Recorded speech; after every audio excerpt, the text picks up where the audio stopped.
కీర్తన 103వ అధ్యాయము, కీర్తన గ్రంథం 103వ అధ్యాయం 1-2 వచనాలను మనం చదువుకుందాం. నా ప్రాణమా యెహోవాను సన్నుతించుము, నా అంతరంగమున సమస్తమా ఆయన పరిశుద్ధ నామమును సన్నుతించుము. నా ప్రాణమా యెహోవాను సన్నుతించుము, ఆయన చేసిన ఉపకారాలలో దేనిని మరువకము. ప్రార్థన చేసుకున్నాం. మీరు మౌనం ఉంటే మరి, లేకపోతే మీరే బాధ్యులు అవుతారు. మౌనం కూర్చోమన్నప్పుడు పిల్లలేదు చేతి చూపించడం, ఏ 5 చేష్టలు చేయకుండా కూర్చోండి. ప్రేమ కలిగిన తండ్రి, పరిశుద్ధ దేవా స్తోత్రాలైనా ఈ ప్రియకుమారుడు మా ప్రభు యేసుక్రీస్తు వారి నామం బట్టి స్తోత్రాలు. ప్రభు మరి శత్రువాడు కార్యంలో అయిపరచు, సమాధానం కొరకు పరిచయం కొనసాగించండి. ఈ దాస్తున్నట్టు మీ మాటలు వచ్చి మనం ప్రార్థన చేస్తున్నాం.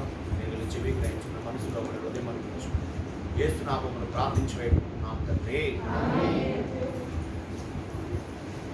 ఈ ఉదయకాల సమయంలో పరిశుద్ధ గ్రంథం మీరు కొంచెం ముందు జరుపుకునే కొంచెం ముందు జరుపుకుంటే మంచిది. కాబట్టి ఇక్కడ ఏమంటున్నాడంటే, ఎందుకు ప్రభువును మనం స్తుతించాలి, ప్రభువును మనం ఎందుకు స్తుతించాలి అనే విషయాన్ని చూసుకుంటూ మనం మాట దైవభక్తి అనే మాటను చూస్తారు. మీరు దానికల్లా చూడకుండా మీరు చూడండి, మంచిదని. మీరు చూస్తే మీకు దగ్గరికి వచ్చి కూర్చోండి, మీ ఇష్టం. కాబట్టి మరి ఆ దైవభక్తి అనే మాట మీద చూస్తూ సత్క్రియలు చేసేవారే దైవభక్తి కలిగిన వారని, ఎవరంటే ద్వారకాని అని మనం చూస్తున్నాం. ఉన్నతమైన స్థానంలో పోవటానికి 5వ మెట్టును చూస్తున్నాం, ప్రత్యేకంగా జీవించుట. మరి దాని మీద కూడా మనం తృప్తి అనే పదాన్ని కంటిన్యూషన్ చేస్తున్నాం. రెడీ ఇర్మియా గ్రంథం 31వ అధ్యాయం, ఇర్మియా గ్రంథము 31వ అధ్యాయము, ఇర్మియా గ్రంథం 31వ అధ్యాయం 12వ వచనం. ఇర్మియా గ్రంథము 31వ అధ్యాయము. బయట ఎవరు ఉండదు, లోపలికి రండి. బయట ఎవరు ఉండదు, లోపలికి రండి. ఏముంది రండి. 12వ వచనం చివరి లైన్. వారి అన్నడికి కృషించక నీళ్లు పాలు తోచవలే ఉందరు. కాబట్టి ఇక్కడ ఏమంటున్నాడంటే, నీళ్లు పాలు తోచవలే ఉంటారు. ఎవరు నీళ్లు పాలు తోచవలే ఉంటారు అనేది ఒక 5 విషయాలు పోయిన వారం చెప్తూ వచ్చాను నేను. ఒక 5 లక్షణాలు ఉంటే నీళ్లు పాలు తోచవలే ఉంటారు అని. ఇప్పుడు మనం పరిశుద్ధ గ్రంథం బైబిల్లో నుంచి తోట అనే పదాన్ని ఇప్పుడు చూపిస్తాను. తోట ఎట్లుండాలంటే మనందరం తోచవలే ఉండాలి అంటున్నాం. మరి తోట అనే పదాన్ని మనం చూస్తున్నాము. మరి ఏంటి తోట అంటే? తోటకి ఇంకో పేరేంటి అమ్మాయి చూడండి, వినండి. తోటకి ఇంకో పేరు వనము. తోటకి ఇంకో పేరేంటి? వనము. వనం. కాబట్టి ఇది వనము అనే పదాన్ని మనం వింటాం. వనంలాగా పెరిగింది అంటారు, అంటే తోట. అది భగవాను. రెండోదిగా చూస్తే గార్డెన్ అంటారు. అర్థమవుతుందా? ఇంకో పేరేంటి? తోట. గార్డెన్ బాగుంది, చేశారు, ఇంటి ముందు పూల మొక్కలతో అంటారు. కాబట్టి ఈ వనానికి ఇంకో పేరు ఏంటంటే ఉద్యానవనము అంటారు. ఈ పరమగీతాల్లో చాలా అలంకారపూర్వకంగా రాయబడింది. ఏంటంట? ఉద్యాన వనము. కాబట్టి ఇప్పుడు తోట, వనము, లేక ఉద్యానవనము, గార్డెన్. సరే, ఇంగ్లీష్ పదం పక్కన పడే, తెలుగు పదం గుర్తుపెట్టుకోండి. తోట. ఏ తోట? ఒక 7 రకాల తోటలు ఉన్నాయి. మిరపతోట కాదు, ఇక్కడ బైబిల్లోది. మొట్టమొదటి తోట ఏంటో చూసి మనం 2-3 చూద్దాం, మిగిలినవి వచ్చే వారం చూస్తాం. మొట్టమొదటి తోట రండి. ఆదికాండము 2వ అధ్యాయం. ఆదికాండము 2వ అధ్యాయం. ఆదికాండము 2వ అధ్యాయము 8వ వచనం. దేవుడైన యెహోవా తూర్పును ఏదోములో ఒక తోట వేసి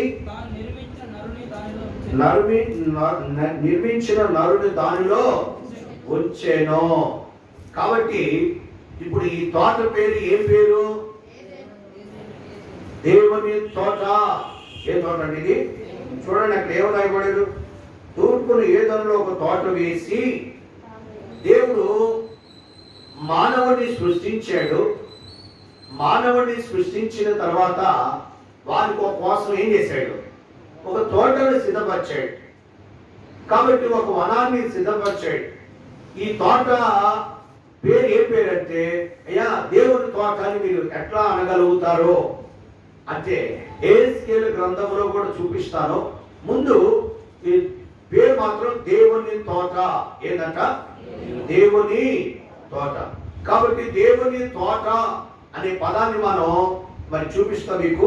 ఎందుకు ఇక్కడ దేవుని తోట అంటున్నామంటే చూడండి 8వ వచనం. దేవుడైన యెహోవా తూర్పున ఏదెనులో ఒక తోట వేసి 3:8 చల్లపోచ ఆదాము అతని భార్య తోటలో సంచరించుచున్న దేవుడైన యెహోవా స్వరము విని. చాలు. ఇప్పుడు ఈ తోటలో ఎవరున్నారు?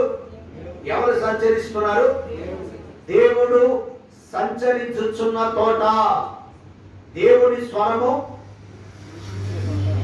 వినిపించబడుతున్న తోట. ఇప్పుడు నీవు నేను దేవుని తోట ఉండాలని, దేవుని తోట వల్ల ఉండాలని ప్రభు కోరుకుంటున్నాడు. ఏ తోట అంట? దేవుని తోట. ఈ ఉదయకాల సమయంలో వాళ్ళ తోట అనే పదం మీద మీకు చెప్తున్నా. వనం, తోట లేక వనము లేదా గార్డెను. కాబట్టి లేక దాన్ని ఉద్యానవనం అని చూస్తున్నాం. నీవు నేను దేవునికి ఒక వనం లేక ఉద్యానవనం లేక ఉద్యానవనాన్ని ఎవరైనా ఇష్టపడిన వాళ్ళు ఉంటారా? అమ్మా బాగుంది తోటలో కాసేపు కూర్చుందాం అనుకుంటారు, ఆ నీడను ఉండాలనుకుంటారు. కాబట్టి ఇక్కడ కూడా చూస్తే మరి దేవుని ఈ తోటలో మరి మొట్టమొదటి తోట పేరేంటి? దేవుని తోట. ఏం పేరంటే ఇది? దేవుని తోట. ఆదికాండం 2:8 ప్రకారంగా దేవుడు ఒక తోటను నిర్మించాడు. ఆ తోటలో మరి అన్ని ఏర్పాట్లు, అన్ని చెట్లు ఆ తోటలో ఉన్నాయి. ఇంతవరకు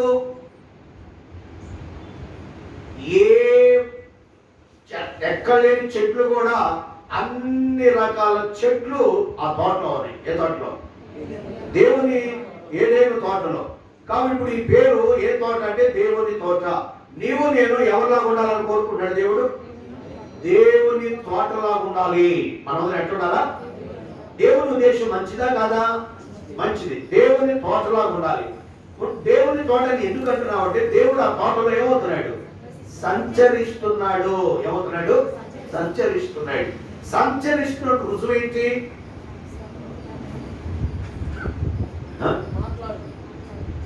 మాట్లాడుతా. ఇంకా ఇప్పుడు స్వరం వినపడకపోతే నేను ఉదాహరణ చెప్పానా? మంచి ప్రెగ్నెంట్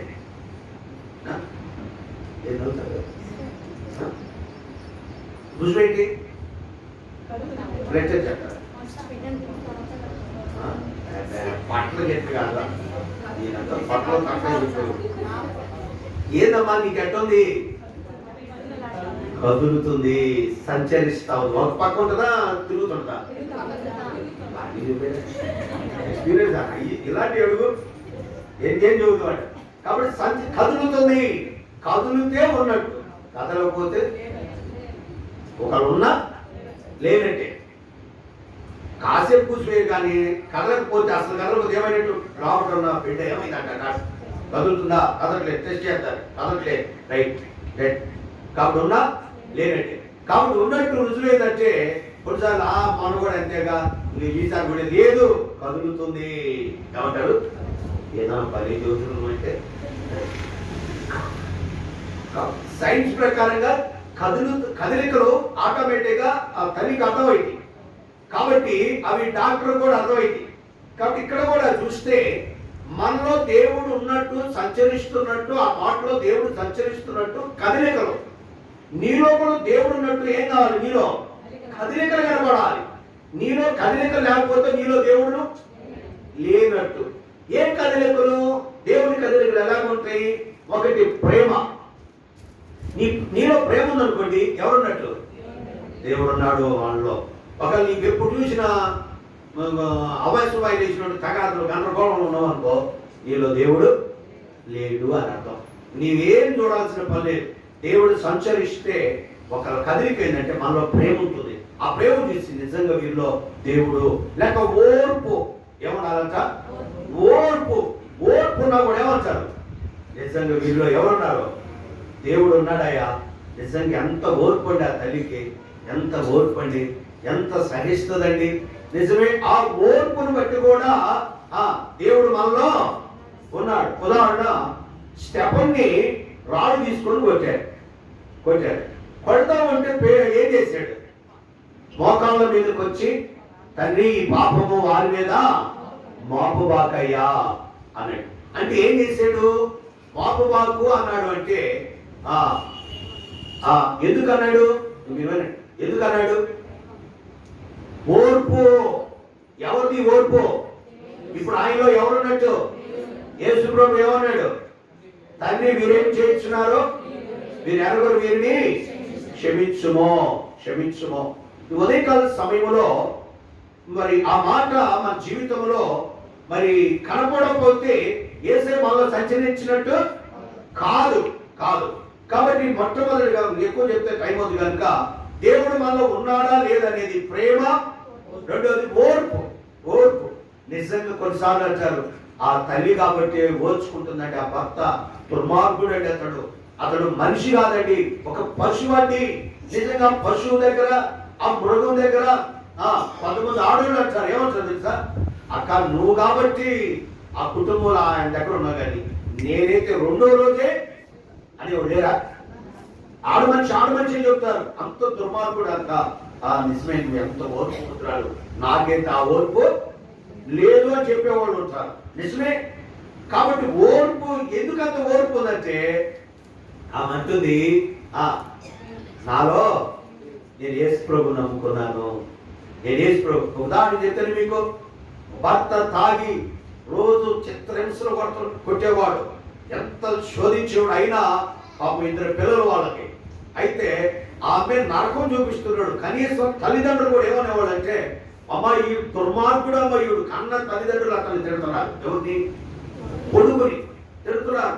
అయినా కూడా ఈ అమ్మాయి ఒక్క రోజు ఒక మాట అంటలేదంట. ఏమీ ఓర్పు, ఏమీ సహనము ఈ అమ్మాయికి ఇంత ఓర్పు ఆడించి వచ్చింది అంటే అప్పుడు అనుకున్నారంట, అంత ఓర్పు రావడానికి గల కారణం మరి తర్వాత చెప్తా. యేసయ్య వాళ్ళకి అర్థమైంది.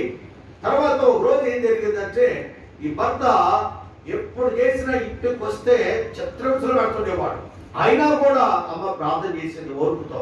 ఒక రోజు ఇతడు యాక్సిడెంట్ లో ఏమైందంటే కళ్ళు పోయి, 2 కళ్ళు పోయినాయి. అయితే అన్నారు డాక్టరు, అమ్మ కన్ను వేయాలి, ఎంత తొందరగా వేస్తే అంత మంచిదమ్మా అన్నారు.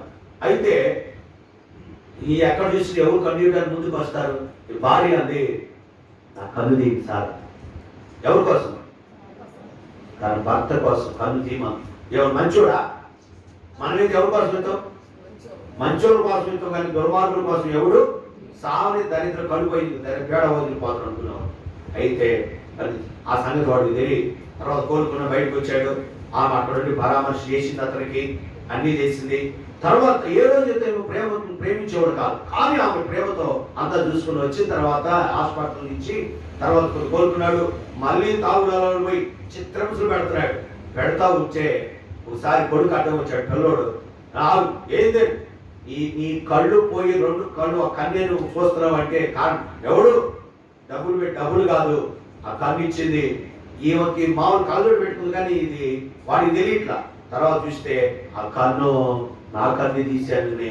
అప్పుడు నేర్చాడు పైన, అయ్యో నేనంత దౌర్భాగ్యుడి, నిజంగా నీ కన్ను నాకు ఇచ్చావా?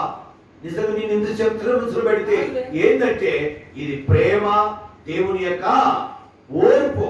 ఈ 2 ఆమెలో కనబడుతున్నాయి. ఇప్పుడు ఆమెలో ఎవరున్నారు? దేవుడు సంచరిస్తున్నాడు. కాబట్టి జాగ్రత్త. ఒకవేళ నీ జీవితంలో అలాంటి అనుభవం కలుగున్నప్పుడే దేవుడు సంచరిస్తున్నాడు. సరే, ఇప్పుడు మొట్టలో చూస్తే ఏ తోట ఇది?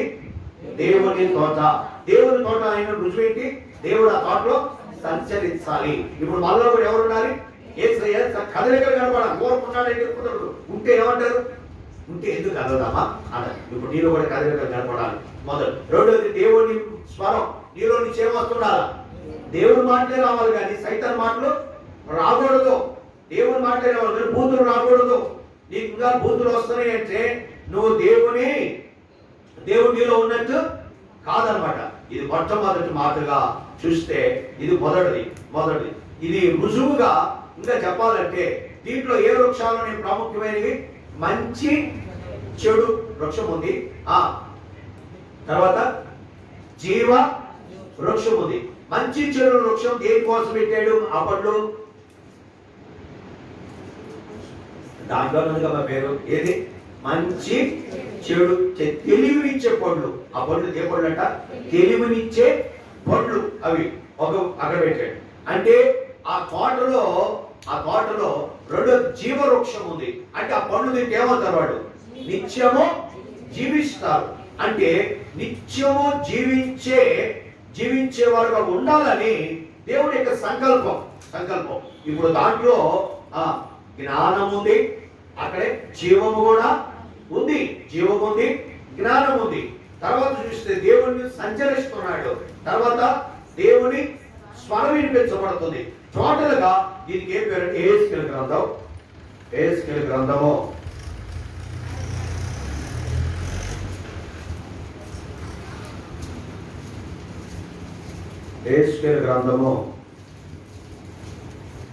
28:13. దేవుని తోటయగు ఏదెనులో నీవు. ఇప్పుడు ఏ పేరు చెప్పొచ్చు? దేవుని తోట. ఏదైతే తోటకి ఏ పేరు పెట్టాడు? ఏదో గురించి ఇంకోసారి చెప్తారు. ఇప్పుడు టోటల్ గా మనల్ని ఏ తోటకి చేసుకున్నాడమ్మా? దేవుని తోట. మొదటి పేరుకి దేవుని తోటకి ఇంకో పేరు పెట్టవచ్చు, పరిశుద్ధమైన తోట. ఎందుకని? అక్కడ పరిశుద్ధత వరకే అవకాశం ఉంది. ఎప్పుడు పాపం ప్రవేశించిందో ఆ తోటలో ఉండటానికి ఉంచాడు ఆదామావని. ఎప్పుడున్నాడు ఆదామావులు ఎప్పుడు దాకా ఉన్నారు ఆ తోటలో? పరిశుద్ధంగా జీవించినంత కాలం ఉన్నారు. అంటే పరిశుద్ధత ఎప్పుడు లోపించిందో ఈ తోటలో ఉండడానికి అర్హులు కావు. అంటే ఈ తోటకి ఏ పేరు పెట్టవచ్చు? పరిశుద్ధమైన తోట. నిన్ను నన్ను దేవుడు ఏం చేస్తున్నాడు చెప్పండి? దేవుని తోటగాను. దేవుని తోటే పరిశుద్ధమైన తోట. ఒకప్పుడు మన పరిశుద్ధమైన తోటమేనా? లేదు.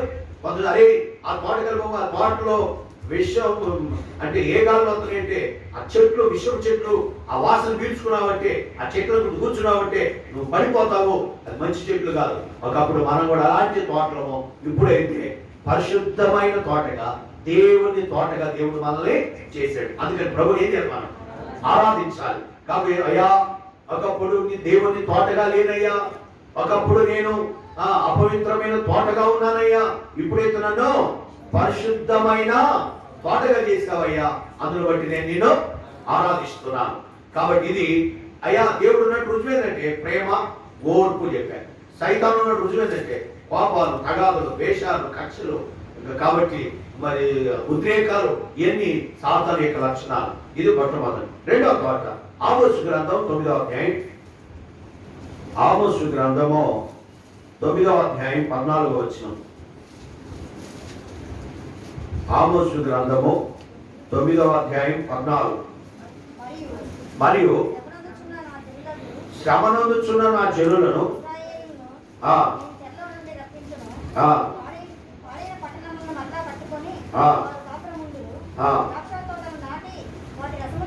రెండో తోట పేరు ఏం పేరు? ద్రాక్ష తోట. అమ్మా రెండో తోట పేరు ఏంటి? ద్రాక్ష తోట. మొదటి తోట ఏంటి? దేవుని తోట లేక పరిశుద్ధమైన తోట. రెండో తోట ఏంటి? ద్రాక్ష తోట. అంటే నిన్ను నన్ను దేవుడు ఏ తోట ఉంచుకోవాలని ఇష్టపడుతున్నాడు? ద్రాక్ష తోట. ద్రాక్ష తోటకి ఇంకో పేరు ఏంటో తెలుసా?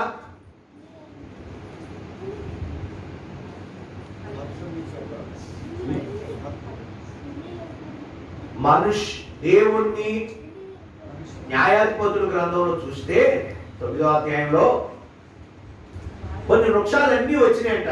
చెట్లన్నీ వచ్చి ఒక చెట్టుని అడిగినాయంట. ఏ చెట్టుని? ద్రాక్ష చెట్టు దగ్గరకు వచ్చి నువ్వు మా మీద రాజుగా ఉండవా అని కోరినాయంట. ఇప్పుడు చదివారు బైబిల్? అలాంటి చదవరా? న్యాయాధిపతుల గ్రంథం ఇంటికి పోయి చదవండి 9వ అధ్యాయం. అడిగితే అంటే ఏమన్నా తెలుసు? ద్రాక్ష చెట్టు దేవుణ్ణి మానవుని మేము సంతోషపెట్టే ఈ మార్గం ఇవ్వకుండా మాకు రాజుకి మేము అంటే తీసేది కాదు, ఊరికి వచ్చితే చాలు. అక్క నాయన నువ్వు కూడా ఏమన్నావు దాన్ని తిప్పాలి, అది ఎవరో తిప్పుకొని అక్కడ పెట్టుకుంటారు అమ్మాయి.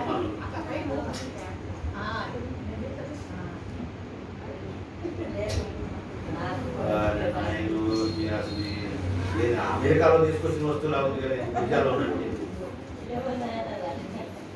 కింద నొక్కాలమ్మా, మూత తిప్పితే రాదు.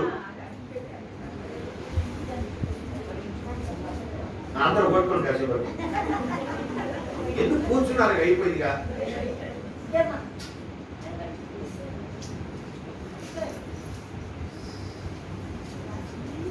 రెండో తోట పేరు ఏంటంటే ద్రాక్ష తోట. ద్రాక్ష తోట. ఈ ద్రాక్ష తోటకి ఇంకో పేరు ఏంటంటే దేవుణ్ణి సంతోషింపజేసే తోట. అంటే నిన్ను నన్ను ఎందుకు ఏర్పరచుకున్నాడు దేవుడు? దేవుడు ఏం చేయాలి? మనం సంతోషింపజేసే తోటగా ఉండాలని. ఇందాక మొదటిది దేవుడు తోట ఎందుకు చేసుకున్నాడు? దేవుని కదలికలు మనలో ఉండాలి, దేవుని లక్షణాలు మనలో ఉండాలని ఏర్పరచుకున్నాడు. ఇప్పుడు దేవుణ్ణి సంతోషింపజేసే తోటగా ఉండాలి. దేవుణ్ణి ఎప్పుడు సంతోషింపజేస్తాం? ద్రాక్ష తోట నుంచి ఏమొస్తాయి?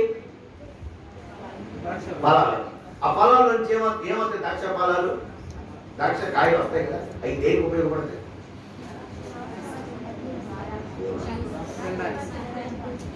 తినడానికి, తినడానికి పారేయడానికి. ద్రాక్ష రసం వస్తుంది. ద్రాక్ష కాయల నుంచి ఏమొస్తుంది? ద్రాక్ష రసం. ఇప్పుడు వారం నావిట్లా ద్రాక్ష రసం. ఈ ద్రాక్ష కాయలు, ద్రాక్ష రసము ద్రాక్ష చెట్టు నుంచి వస్తుంది, తోటలో నుంచి. ఈ ద్రాక్ష రసం దేనికి? ఒక 4 రిఫరెన్స్ కరెక్ట్గా నోట్ చేసుకోండి, అప్పుడే దేవుని సంతోషింపజేస్తారు. పాయింట్ నెంబర్ 1, మత్తయి సువార్త 26వ అధ్యాయం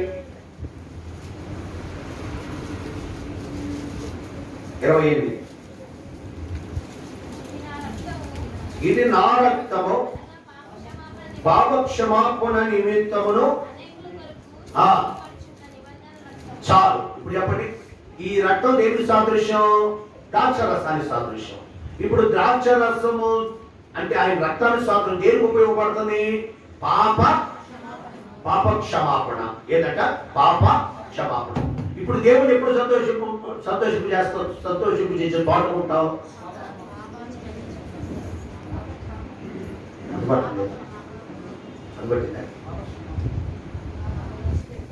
ఎవరి పాపానికి క్షమాపణ దొరుకుతుందో, ఎవరు పాపముల నుంచి విమోచించబడతారో వారే దేవునికి సంతోషం. అయ్యా యాడ రుజువులు బలి కలుపుతావు కానీ అంటాను, చెప్పండి.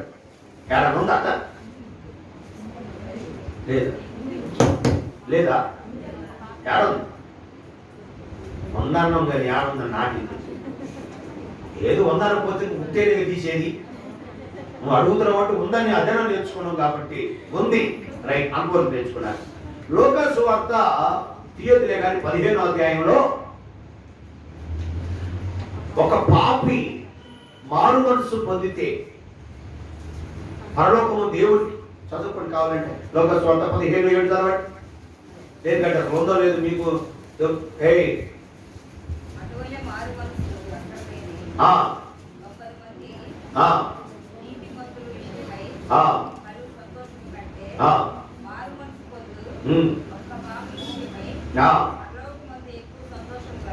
వాస్తవంగా ఇప్పుడు చెప్పిన పాయింట్ రైటేగా.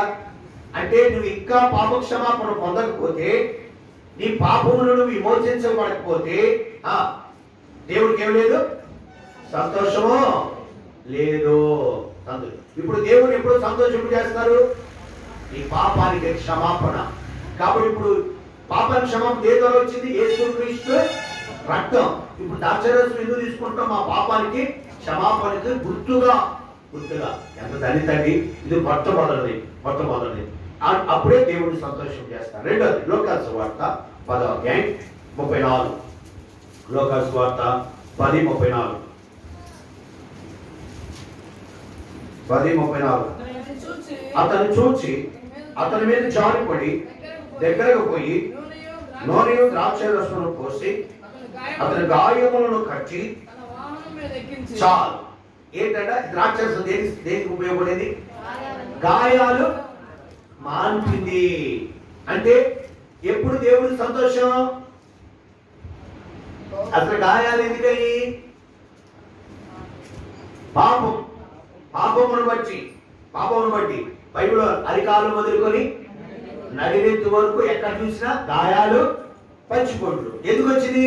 పాపాన్ని బట్టి. ఈ పాపపు గాయాలు ఏం చేస్తాయి? ఈ పాపపు గాయాలు ఏం చేస్తాయి? ద్రాక్షరసం అంటే యేసుక్రీస్తు రక్తం భౌతికము శరీరం యొక్క గాయాన్ని మారుతుంది. ద్రాక్షరసం యేసుక్రీస్తు రక్తానికి సాదృశ్యం. ఆయన రక్తము ఆత్మ సంబంధమైన మన గాయాలను ఏం చేస్తుంది? మార్పేస్తుంది. గాయములను కట్టినప్పుడు నువ్వు కట్టబడాలి, అనేకులు నువ్వేం చేయాలి? కట్టాలి. అప్పుడు దేవుడికి ఏమొస్తుంది? సంతోషం. సంతోషించే తోటగా ఉంటావు, లేక ద్రాక్ష తోటగా ఉంటావు, దేవుడిని సంతోషింపు చేసే తోటగా ఉంటావు. ఇది రెండోది. మూడోదిగా చూస్తే యోహాను సువార్త 6వ అధ్యాయం, యోహాను సువార్త 6:53. యోహాను సువార్త లేకపోతే 56 చదువు ముందు. నా శరీరము తిని నా రక్తము త్రాగు ప్రతి వాని యందు నేను వాని యందును నిలిచింది. చెప్పండి ఇప్పుడు. నిద్రపోకండి. ఎవరు వచ్చారు? నేను పొద్దున కూడా నిద్రపోతాడు. నీవు అమ్మా రొట్టె ద్రాక్షరసం తీసుకోవాలనేది వరకు కాదు. వారం ఎందుకు ఈ క్రమం అంటే, ఈ రొట్టెలో ఎప్పుడైతే ద్రాక్షరసం నువ్వు తీసుకుంటున్నావో ఎవరుంటారు? యేసు ప్రభు నీలో ఉంటాడు. ఎంత తండ్రి నీలో ఆయన ఉండాలి అంటే నీకేం కావాలి? ద్రాక్ష రసం తీసుకోవాలంటే ఆయన రక్తాన్ని తీసుకోవాలి. అందుకని ఇప్పుడు ద్రాక్షరసం ద్వారా మూడో పేరు ఆయన మనలో ఉంటాడు. ఎవరంట? ఆయన మనలో. ఇప్పుడు దేవుడికి ఎప్పుడు సంతోషం? ఆయనలో మనలో ఆయన. ఎంత ఆనందం అండి. కాబట్టి కొన్నిసార్లు ఏంటంటే నాలో నా బిడ్డ, నేను నా బిడ్డలో. కాబట్టి దేవుడు కూడా అంటున్నాడు, మీ యందు నేను, నా యందు మీరు. అప్పుడే దేవుడిని సంతోషింపజేస్తాము. ఇంకాను దేవుడికి ఎలుపులుంటాయి. దేవుడికి ఏమి లేదు? సంతోషం లేదు. నువ్వు దేవుళ్ళలోకి వస్తే దేవుడికి ఏమొస్తుంది? అమ్మా తల్లిదండ్రులు అడగండి, అమ్మ మీకేం సంతోషం అంటే, అన్న మా పిల్లలు చదువు సందేహం తర్వాత ఏమో కానీ ముందు దేంట్లో రావాలి నా పిల్లలు. ఏం సంతోషం? చదువులు సంతోషమా? దేవుళ్ళో రావడం సంతోషమా? దేవుడు ఓ భర్తను అడిగితే భర్త, అన్నా నాకేం వద్దన్నా ఆమె దేవుడిని ఎరిగితే దేవుళ్ళలోకి వస్తే అదే నాకు సంతోషం. ఒక భార్యను అడిగితే అంటుంది, నా భర్త పని చేసినా చేయకపోయినా ఏ పనులు దేవుళ్ళలోకి వస్తేనే నాకు సంతోషం. నాకు ఆయన ఏం చేయకపోయినా పర్వాలేదు. దేవుళ్ళలోకి వస్తే నేను చెప్పే మాట్లాడాలి కదా, దేవుళ్ళలోకి వస్తే సంతోషం. ఆయన ఏం చేయకపోయినా పర్వాలా, నేను కష్టపడి పోషిస్తే అవసరమైతే, కానీ పాపంలో వద్దు, లోకంలో వద్దు, దేవుళ్ళలోకి రమ్మను, చాలా సంతోషం. కాబట్టి ఇప్పుడు నీకే ఎట్టున్నప్పుడు దేవుడు సృష్టించిన వాడికి ఎట్లున్నారా? నువ్వు ప్రాణం పెట్టువా? నీ భర్త కోసం పెట్టారా? పెట్టలా. మీరు మీ భార్యను పెట్టారా? పెట్టలా. ఆయన మీకే అమ్మా మీకే ఎట్లుంది సంతోషం. మీరు సంతోషపడాలంటే మీరు మీ భర్తలు, మీ భార్యలు, మీ పిల్లలు ఎవరిలోకి రావాలి? దేవుళ్ళలోకి రావాలి. లేక దేవుడు మనలోకి రావాలి. మరి దేవుడు కూడా ఆయన మనలోకి వస్తే ఆయన కూడా ఏది? సంతోషం. వెలుపులు ఉన్నాడు అనుకో, ఆయనకి ఎట్లుంటది? ఇప్పుడు యేసు ప్రభు వారు వెలుపులో ఎవరు వెలుపులు ఉంటాడు? యేసుక్రీస్తు వారు ఎవరు వెలుపులు ఉంటాడు? యేసు ప్రభు వారు ఎవరు లోపల ఉంటాడు?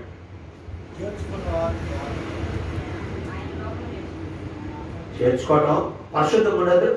ముందు పాపక్షమాపణ అంటే పరిశుద్ధం చెప్పాగా. ఎవరు పాపాలు ఒప్పుకుంటారో, ఎవరైతే పరిశుద్ధంగా ఉంచారో వారిలోనే యేసయ్య ఉంటాడు. ఇప్పుడు జక్కయ్య తన పాపాలన్నీ ఒప్పుకుంటే లోపల ఉన్నాడా? ఒప్పుకోకుండా లోపలికి వచ్చాడు హృదయంలోకి. ఒప్పుకుంటేనే. కాబట్టి ఉదయకాల సమయంలో యేసుక్రీస్తు ప్రభు మనలోకి రావాలి అంటే మన హృదయం ఎట్లుండాలి? పరిశుద్ధంగా ఉండాలి. అప్పుడే ప్రభు నీ హృదయంలో ఉంటాడు. పాపములో ఉన్నంత కాలం యేసు ప్రభు నీ హృదయంలో ఉంటాడు. ఎవరుంటాడు? బయటే ఉంటాడు. కాబట్టి ఇప్పుడు ఆయన మనలోకి వస్తే దేవుడికి ఏమవుతుంది? ఒకరు బయటే ఉన్నాడు అనుకో, మా షోలపతి తలుపు కొట్టింది, సారీ యేసు ప్రభువారు వచ్చి, అంటే అక్కడ సొలొమోను యేసు ప్రభువారు సాదృశ్యము, షోలపతి లాగుతుంది, తలుపు వచ్చి కొట్టాడు. ఎవరు? సొలొమోను తలుపు కొట్టాడు. తలుపు కొడతా ఉంటే తలుపు తీసిందా తీయలేదా? తీసిందా? చుట్టమే కలుపుకుంటున్నారు. తలుపు తీయలే. మీరు చదువుకోండి, పడగలుగుతారు. తలుపు ఎంత కొట్టినా నేను పడుకున్నాను, లేగోలేను, పిల్లలు ఉన్నారు, లేగోలేను అంటే కొట్టి కొట్టి కొట్టి ఏమయ్యాడు?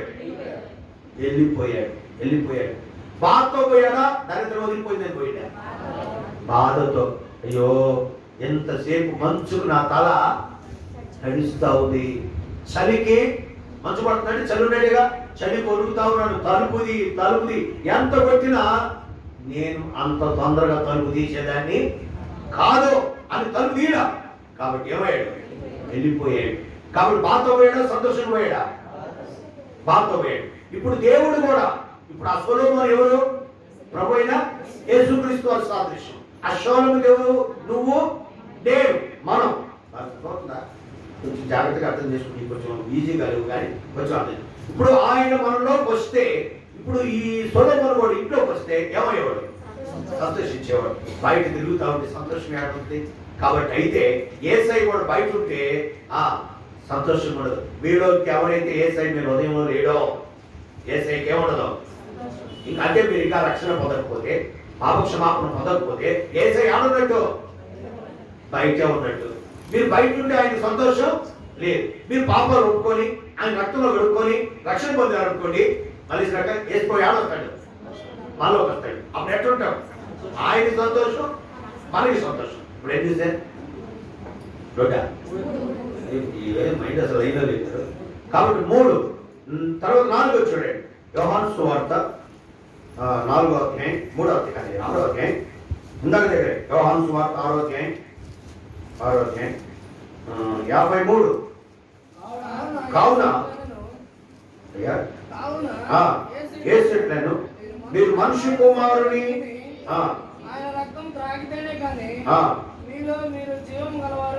రెండోది ఏంటి? జీవము. కాబట్టి మనలో జీవం ఉంటే సంతోషిస్తారా? జీవం లేకపోతే సంతోషిస్తారా? కుమారట తల్లిదండ్రులు పిల్లల్లో ఏమన్నారా? జీవం లేకపోతే ఏమైనట్టు? చచ్చిపోతే ఏడుపు వస్తుందా? సంతోషం వస్తుందా? ఏడుపు.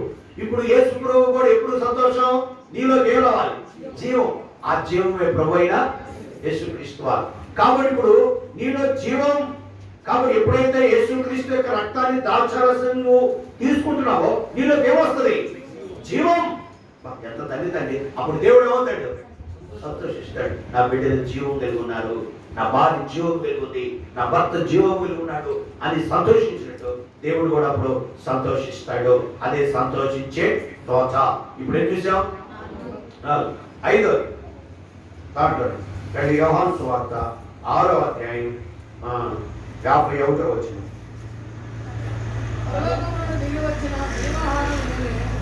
లేకపోతే ఇంకొక మాట 54.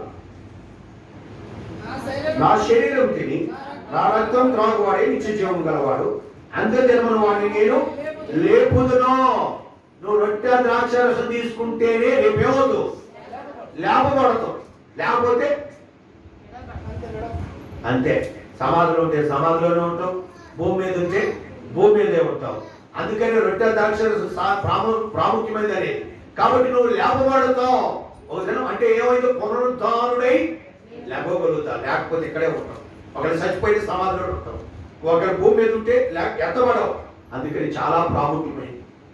ఆయన ద్రాక్షారసం ఆయన రక్తానికి సాదృశ్యమైంది, ఆయన శరీరానికి సాదృశ్యము రొట్టె, ఆయన రక్తానికి సాదృశ్యము ద్రాక్షారసం. అందుకని ప్రతి ఆదివారం రొట్టె ద్రాక్షారసం ఇచ్చేది ఏంటంటే ఆయన శరీరము, ఆయన రక్తము. ఈ ఉదయకాల సమయంలో మరి ఇప్పుడు ఏంటంటే నువ్వు ఏమవుతావు? రేపు ఎత్తబడతావు, లేపబడతావు. నెక్స్ట్ లేపబడిన తర్వాత చూడండి 53వ వచనం కాదు 51. పరలోకం దిగి వచ్చిన జీవాహారం ఎవరైనా ఆడుకుంటే ఎల్లప్పుడూ తర్వాత ఏమవుతావు ఉండగా నిత్యము జీవిస్తావు. ఏం తీసుకుంటే ద్రాక్షరసము నువ్వు ఎప్పుడైతే నీలో తీసుకుంటావో నిత్యము ఏమవుతావు, నిత్యము జీవిస్తావు. ఇప్పుడు ఏం చెప్పాను? కాబట్టి ఇప్పుడు దేవుడు ఎప్పుడు సంతోషిస్తాడు? మొదటి, దేవుడిని ఎప్పుడు సంతోషింపజేస్తావు? పాపానికి క్షమాపణ వస్తే. ఒకవేళ నీ పాపానికి ఇంకా క్షమాపణ రాకపోతే దేవుడు సంతోషించనే ఇంకా ఎవరైనా మీ పాపానికి క్షమాపణ పొందకపోతే, మీరు ఎంతకాలం నుంచి మందిరానికి వస్తున్నా అర్థమవుతుందా? నీ పాపానికి క్షమాపణ రాకపోతే, నీ పాపం నుండి నువ్వు బయటికి రాకపోతే, నువ్వు పాపం నుండి నువ్వు విమోచించబడకపోతే దేవుడు నీ విషయంలో ఏడుస్తున్నాడు. దేవుడు ఏడిపిస్తావా? దేవుడు సంతోషింపజేస్తావా? ఏం గీతాన్ని కలివే? దేవుడు ఏడిపిస్తావా? సంతోషింపజేస్తావా? సంతోషింపజేయాలంటే నీ పాపానికి ఏం కావాలి? క్షమాపణ పొందాలి, పాప క్షమాపణ పొందాలి. ఇక్కడ కూర్చున్నాక ఎవరైతే రక్షణ పాప క్షమాపణ లేదో దేవుని ఏడిపిస్తావు. దేవుని ఏడిపిస్తే నీ కుటుంబం మీదకి, నీ మీదకి దేవుని యొక్క కోపం, రౌద్రము, శిక్ష నీ మీదకి వచ్చుంటాయి. అయితే నువ్వు ఎప్పుడైతే పాప క్షమాపణ పొందుతావో, నీ పాపాలను ఒప్పుకుంటావో, ఆయన రక్తంలో కలగబడతావో, నువ్వు నీతిమంతులుగా తీర్చబడతావో, అప్పుడు దేవుడు నీ విషయంలో ఏమవుతాడు? సంతోషిస్తాడు. సంతోషిస్తే ఏమవుతుంది? ఆశీర్వాదం వస్తుంది. అయ్యా ఏడిస్తే శాపమంతు కొన్నిసార్లు తల్లిదండ్రులు ఏడుస్తారు, పిల్లలు ఏం చేస్తారు? శపిస్తారా? ఆశీర్దిస్తారా? శపిస్తారు. శపిస్తారు. అరే నా ఉసురు దగ్గర పోతున్నా నువ్వు నన్ను ఎందుకంటే ఏడిపిస్తున్నావు? తల్లిదండ్రులు తల్లి కొన్నిసార్లు భార్య కూడా తిడుతుంది. చిత్రస్తులు పెడతారు, తట్టుకోలేక ఉంటుంది. నా ఉసురు దగ్గర పోతున్నా నీకేమవుతుంది? నన్ను ఏ విధంగా కొడతారు వెళ్తారు వాళ్ళు కూడా. ఎవరు తిట్టి ఏం తాగరా? ఎట్లా మీరు భక్తులు చూసావా? ఒక ఇలాంటి పరిస్థితుల్లో జాగ్రత్త. ఇప్పుడు నువ్వు యేసయ్యని ఏడిపిస్తే నీ కుటుంబ తల్లిదండ్రులని భార్యను ఏడిపిస్తేనే శిక్ష వస్తే, ఏ కుటుంబంలో భార్యని ఏడిపిస్తూ ఉంటాడో ఆ కుటుంబం పైకి రాదండి. భర్తలారా, సహోదరులారా, ఎప్పుడు భార్యని ఏడిపించడానికి ప్రయత్నాలు చేయకూడదు. స్త్రీ ఇంట్లో ఏడుస్తూ ఉందంటే ఆ కుటుంబానికి దరిద్రం పట్టినట్టని లెక్క. కాబట్టి ఏడిపించకూడదు. కానీ జీవితంలో నిత్యము ఏడిపిస్తున్న పని ఏంటంటే నీ కుటుంబం, మీ ఇద్దరు పైకి రాదు, నీ పిల్లలు కూడా పైకి రాదు. నేను చెప్పిన రాసి పెట్టుకోండి, అవునో కాదో వాస్తవాన్ని చెప్పేది. కాబట్టి జాగ్రత్త, ఏడిపించబాకండి. కాబట్టి వాళ్ళు బలహీనమైన కట్టాలు. కాబట్టి ఇక్కడేంటైతే దేవుణ్ణి ఏడిపిస్తే నీ జీవితంలో ఏమొస్తుంది? అందుకని ఇప్పటికైనా నీ పాపాలు ఒప్పుకుంటే దేవుడు సంతోషిస్తాడు. ఆ రెండోది, గాయాలు మానుకోవాలి. నువ్వు ముందు నీ గాయాలు మానాలి. పాపం ద్వారా వచ్చిన గాయాలు, అనేకులు గాయాలు వేయాలి, మానుకోవాలి. అప్పుడే దేవుడు సంతోషిస్తాడు. అంటే బాగుపడాలి. బాగుపడితే ఏమవుతుంది? సంతోషం. నువ్వు ఇంకా బాగుపడవా? ఇప్పటికైనా బాగుపడు, దేవుడు సంతోషిస్తాడు. 3, ఆయన మనలోకి వస్తే ఏమొస్తుంది? ఆయనకి సంతోషం. ఆయన మనలోకి వస్తే సంతోషం. ఒక సైతాన్ మనలోకి వస్తే ఇప్పుడు పండుగ చూసి రావు సంతోషం ఉన్నారు మీరు భయం పెద్దగా చూసివా? ఇది వస్తే నెట్టుంది. సైతాన్ వస్తే ఇంకెంత భయంకరంగా ఉంటుంది. నువ్వు సైతాన్ కూడా రాదు. దెయ్యం వచ్చింది ఎంత గందరగా ఎగురుతున్నాయి, భయం చూసివా? ఇప్పుడు మరి యేసై నీలోకి వస్తే దేవుడు కూడా ఏముంటుంది? సంతోషం. యేసై ఎరుపులు ఉన్నాడా, లోపల ఉన్నాడా తెలుసుకోను. ఎరుపులుంటే నేను యేసయ్యా నా హృదయంలోకి రాయ్యా అని పిలవటి దేవుడు సంతోషిస్తాడు. నెక్స్ట్ జీవం. దేవుని యొక్క జీవం నీలో ఉంటే నువ్వేమవుతావు? దేవుడు సంతోషిస్తాడు. 5, నువ్వు ఎల్లప్పుడూ కాదు లేపబడతావు. దేవుని యొక్క ద్రాక్షారసం రొట్టె తీసుకుంటే నువ్వేమవుతావంట? ఎత్తబడతావు. తర్వాత నిత్యము ఎత్తబడిన తర్వాత అక్కడికి మారడము, నిత్యము జీవిస్తారండి. అక్కడ ఇవన్నీ కావాలంటే నువ్వు ఏ అనుభవం ఉండాలి? ద్రాక్ష తోట యొక్క అనుభవం. ఇప్పుడు చెప్పండి, నేను ఇవాళ 2 తోటలే చెప్పాను. పోయినసారు నీరు కట్టిన తోట వారు ఎవరు ఉంటారని ఒక 5 నిమిషాలు చెప్పారు. ఇప్పుడు తోట అనే పదం మీద తీసుకొని మనం తోటలా ఉండాలని ప్రభు కోరుకుంటాడు. తోటకు ఒక పేరు వనము, ఉద్యానవనము, అదే గార్డెను అట్లా ఉండాలని కోరుకుంటున్నాడు. అయితే తోటకు మొదటి పేరు దేవుని తోట. ఎట్లా ఉండాలంటే మనం దేవుని తోట. ఆ పేరు ఇంకో పేరేంటి? పరిశుద్ధమైన తోటగా ఉండాలి. ఒకప్పుడు అపవిత్రమైన తోట ఉన్నాం, ఇప్పుడు పరిశుద్ధమైన తోట. రెండోది, ఒకప్పుడు మనం దేవుని ద్రాక్ష తోట, దానికి ఇంకో పేరేంటి? దేవుని సంతోషింపు చేసే తోట. కాబట్టి దేవుని ఈ రెండు పేర్లు గుర్తుపెట్టుకోండి. మిగిలిన మూడోది కూడా దేవుడు అనుకున్న టైం లేదు కనుక ఈ చెప్పడం మీకు ఎవరో సరిపోయింది. రెండు తోటలు, మిగిలిన 5 తోటలు వచ్చే ఆదివారం చెప్తాను. ఇప్పుడు 2 తోట. ఒకటి దేవుని తోట లేక పరిశుద్ధమైన తోట, ద్రాక్ష తోట లేక దేవుని సంతోషింపజేసే తోట. ప్రభా, ఒకప్పుడు నిన్ను ఏడ్పించే తోటకున్నానయ్యా, ఇప్పుడు నేను సంతోషించే తోట చేశాను. ఒకప్పుడు అపవిత్రమైన తోటకున్నానయ్యా, ఇప్పుడు పరిశుద్ధమైన తోటకున్నానయ్యా. ఆరాధన చేశాక నేనే సింపుల్ గా ప్రభుని, ఒక ఇద్దరు ప్రభుని ఆరాధన చేయండి తొందరగా.